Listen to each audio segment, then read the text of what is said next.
Welcome to the Alcohol Minimalist Podcast. I'm your host, Molly Watts.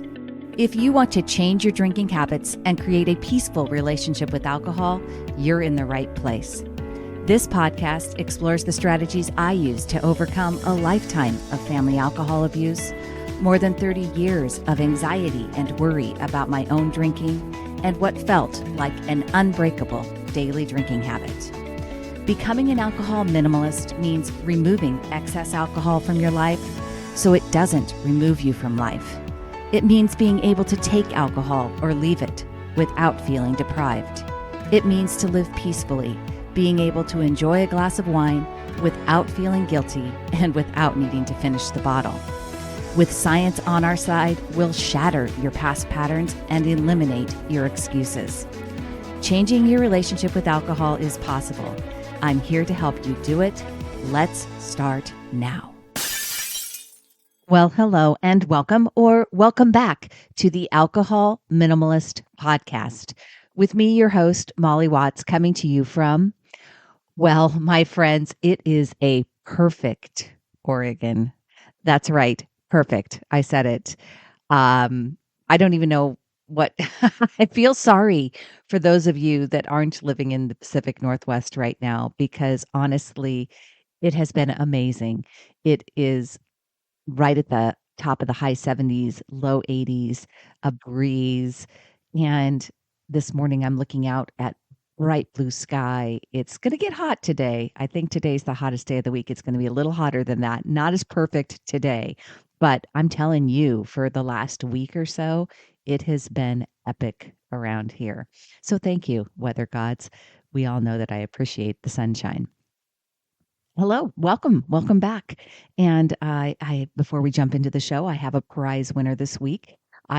Looked on, if you've listened to the episodes a couple of weeks ago, I talked about the fact that I'd really love to get up to 100 reviews on Apple Podcasts. Specifically, we're up to 97 now, and I do have a special prize for whoever leaves that number 100 review. So if you haven't left a review of the podcast, especially if you haven't left it on Apple Podcasts, and that's where you listen, you still have the possibility to be the big winner of the number 100 prize. This person wasn't number 100. This person did leave an review on Apple Podcasts back last year, but you are my prize winner this week. That is Jenny Bro 93. Jenny Bro 93. You were early last year, but hopefully you're still listening because you are this week's winner. And this is what Jenny Bro had to say. Molly is a wonderful and positive speaker who shares excellent insights for those looking to moderate their drinking. The messages are thoughtful and give hope to those of us who have felt powerless over alcohol. This podcast is helping me make great changes. Jenny Bro, that is fantastic. I love the fact that it is helping you make positive changes. And I want to make sure you hear that. It's you that can make those changes. It isn't anything that I do for you. It is all about you taking those actions, listening, learning, and implementing. And I love it. So thank you so much for that kind review.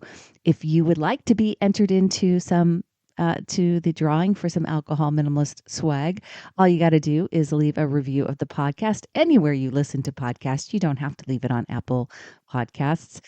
That's just where I'm trying to get up to the 100s. So anywhere you listen, you'll be entered into the drawing. Anywhere that you read the book, if you have read the book and you can leave a review of it, Breaking the Bottle Legacy, you can leave a review and you will be entered in.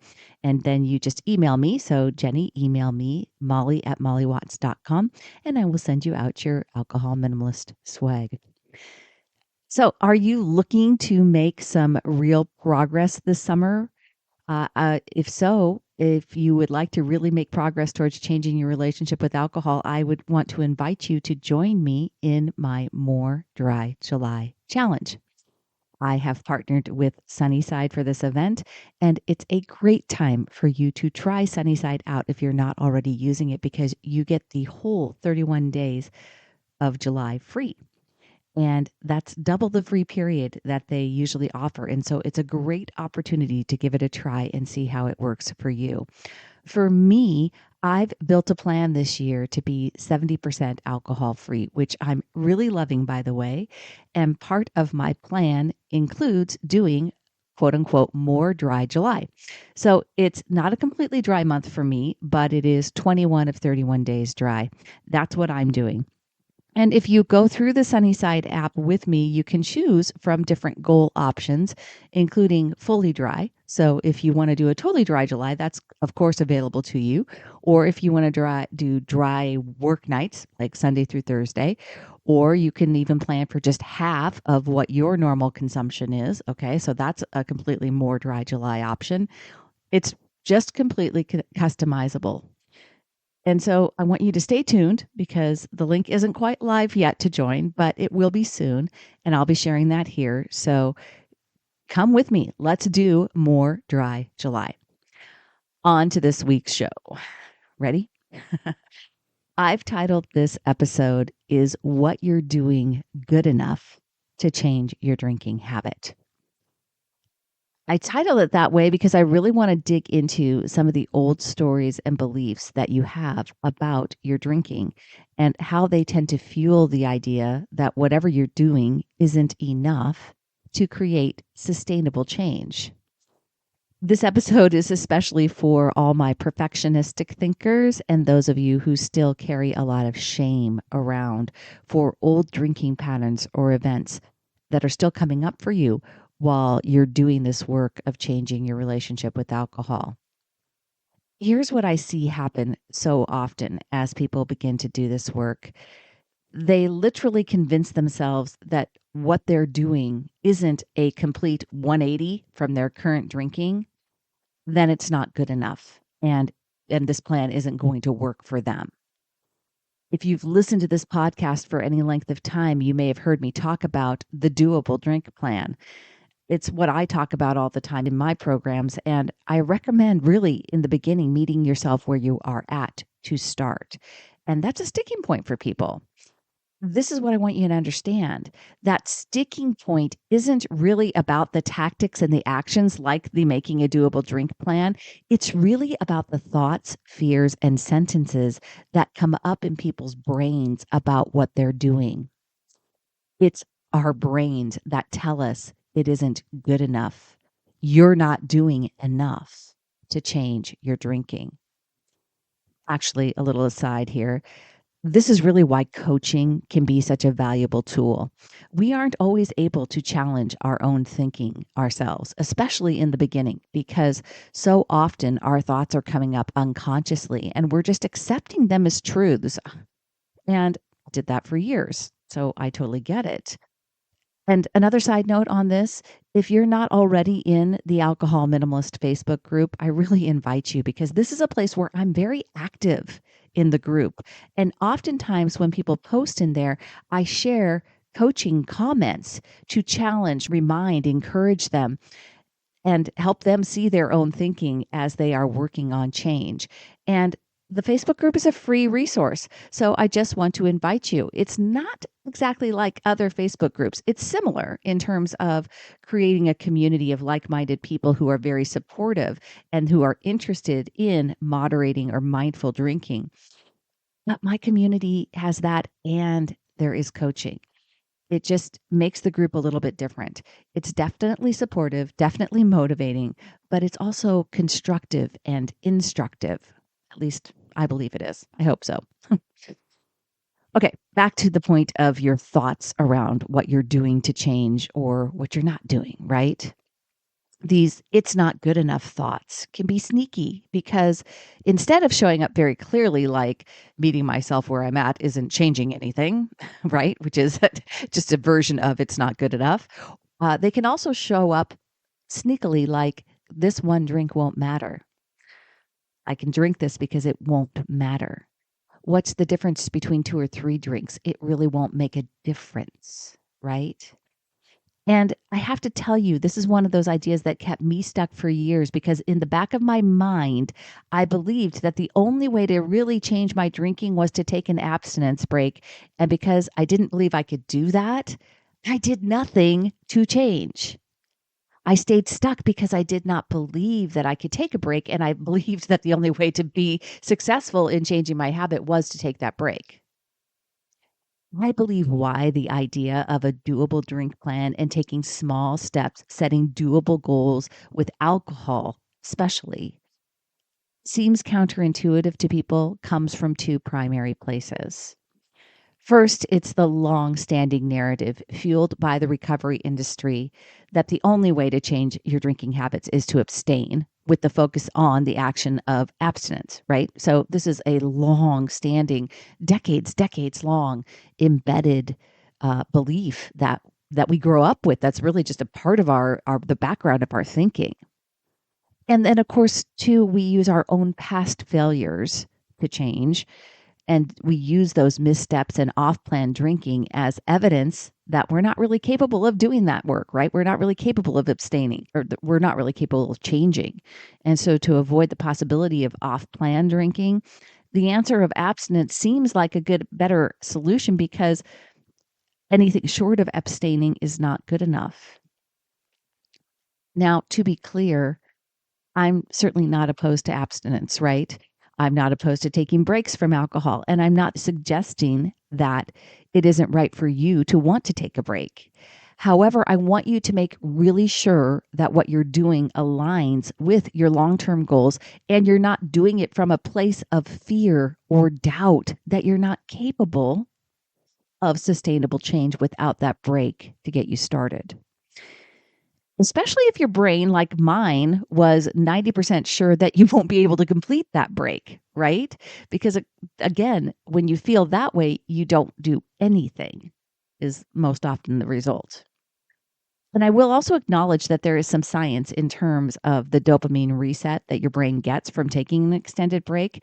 You can hear more about that in my conversation with Dr. Anna Lemke in episode number 97, which I will link in the show notes, and from her book, Dopamine Nation. Now, the science in terms of studies is actually fairly limited, even that Dr. Lemke shared, but she also shares from her own personal, professional experience treating people with moderate or severe alcohol use disorder and quote unquote other addictions, right? Because she treats people with different dependencies. And she really is obviously a very big advocate of a 30-day break. And I'm also a big fan of breaks for experiencing tons of physical and psychological benefits, for sure. We just have to be careful with our own thinking behind any action we are taking in the name of sustainable change. We have to question whether or not we're doing it with the right intention and with the right story and narrative that actually fuels sustainable change, right? You all know I'm a science girl, and that is why I am so proud of my partnership with Sunnyside. Sunnyside has great data based on their user experience, and they also have great science techniques behind what drives the program in the first place. Users of Sunnyside in their first 30 days experience, on average, a 29% reduction in drinks. They avoid 1,500 calories, and they've saved over $50 each month. This is because there is science behind the program. Sunnyside helps you reach your goals and stick with them long term by focusing on 3 scientifically proven superpowers. One is pre-commitment. You intentionally make a plan ahead of time, and we talk about making a plan all the time here on the podcast. Number 2 is conscious interference. And you'll learn that the habit of tracking each drink helps you decide about it. Number 3 is positivity. We know this is not easy sometimes, right? And we all need a little boost. I try to be a boost, and Sunnyside is a great boost via text message or email to keep you motivated. So if you haven't already checked it out, I invite you, www.sunnyside.co/Molly, to get started on a free 15-day trial today. The narrative around alcohol misuse has always been very black and white. And even though it's almost become trendy to be quote unquote sober curious, there still exists in our collective psyche that if we can abstain successfully, if we can take that 30-day alcohol-free break without caving into desire, then we're okay. we don't really have a problem with alcohol. If we can't do that, the flip side says, it's it's because then we, of course, believe that we're different, right? That we have developed alcohol use disorder, and we really need to be sober, but we can't do it. So those seems to be that's how the pendulum swings, right? It's a catch-22. Here's what I want you to know. The problem most likely isn't that you're not doing enough to change in either scenario. It's what you're thinking about what you're doing that needs to change. I want to say that again. It isn't about what you're doing or not doing. It's about what you're thinking about when you're doing that needs to change. The problem is that the moment you start taking small steps that are quote unquote doable, simply because they're what you have been doing, they can still be some of the hardest things to do. Why? Why would that be? It's not because the actual doing is hard, right? Because if I say you're meeting yourself where you're at and you're writing down a plan that is the same amount that you've been drinking, that shouldn't be hard, right? The doable plan is quote unquote the softball plan, according to my husband. It's supposed to be easy for you to do. But instead, our brains scream that it's not enough. And it makes what should be easy feel really hard. As I mentioned, the unconscious narrative we've all grown up with is that the only way to fix an alcohol problem is to abstain from alcohol. This drives our unconscious thinking. And even if we don't identify with old school definitions of alcoholics, which, to be clear, again, this podcast is not intended for anyone who believes they have developed severe alcohol use disorder.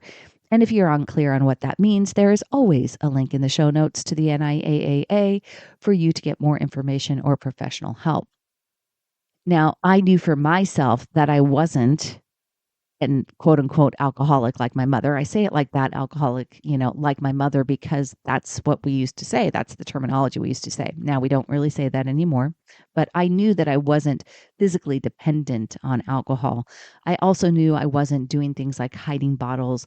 I didn't need to drink in the morning, but I still had a lot of embarrassment, shame, and guilt around my drinking habit that made it seem different than other habits that didn't serve me.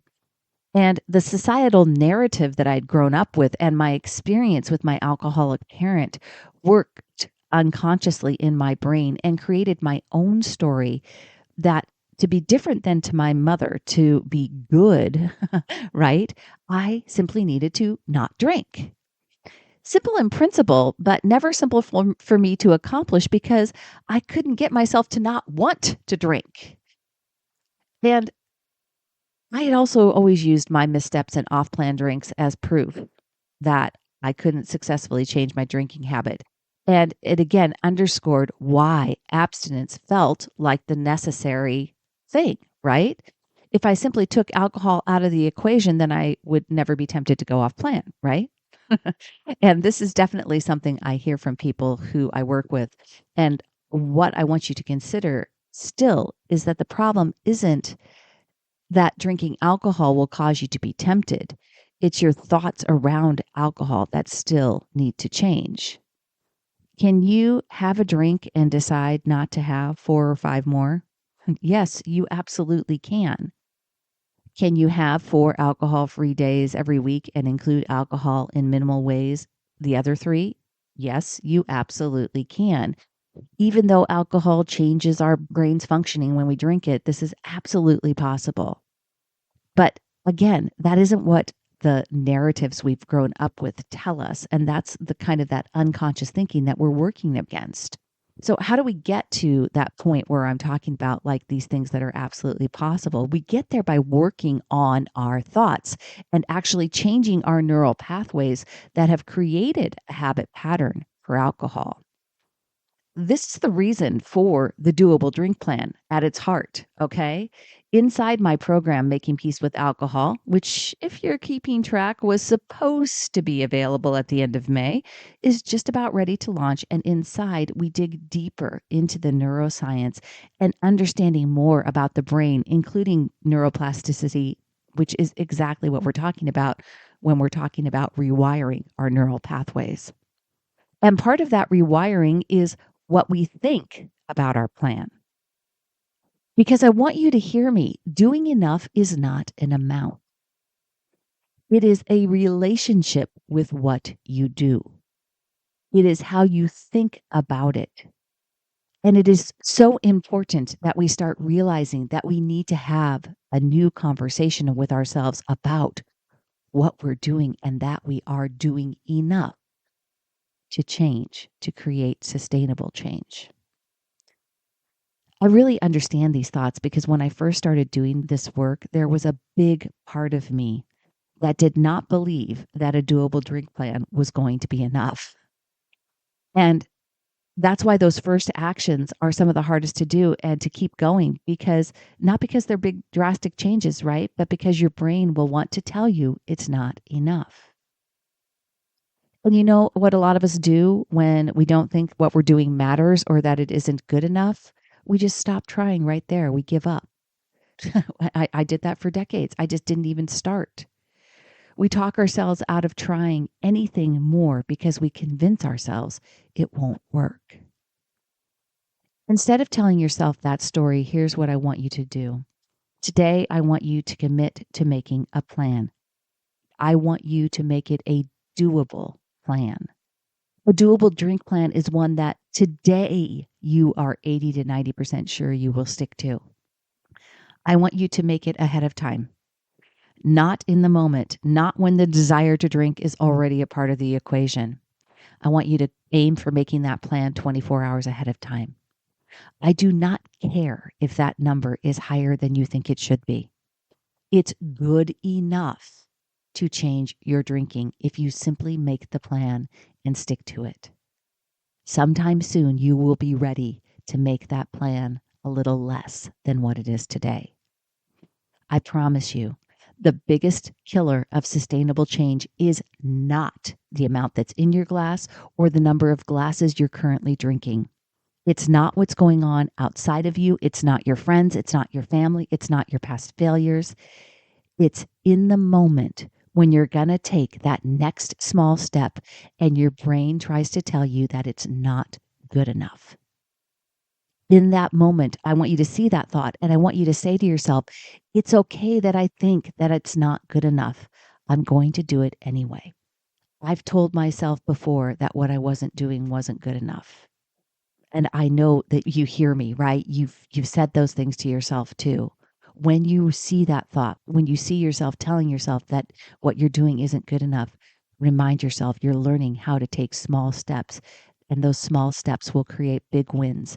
And do the step anyway. Say, I see myself, I see my thinking. I know that I don't think it's good enough, but I'm willing to be wrong, and I'm going to take the step anyway. All right, my friends, that's all I have for you this week. Next week, I'm going to dive a little deeper into the thinking behind the off-plan. So we just talked about the doable drink plan.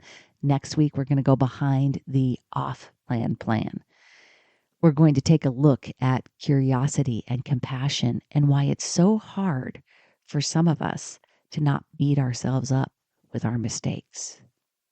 This is another part of the framework I will be teaching inside Making Peace with Alcohol when it gets here in June. I hope it's getting here in June. I'm putting it out there. It's going to happen.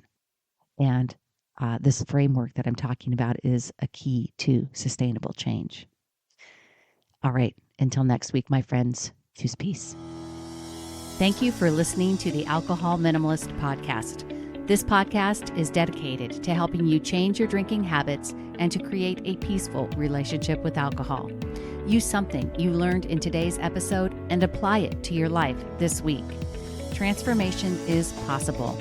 You have the power to change your relationship with alcohol now. For more information, please visit me at www.mollywatts.com.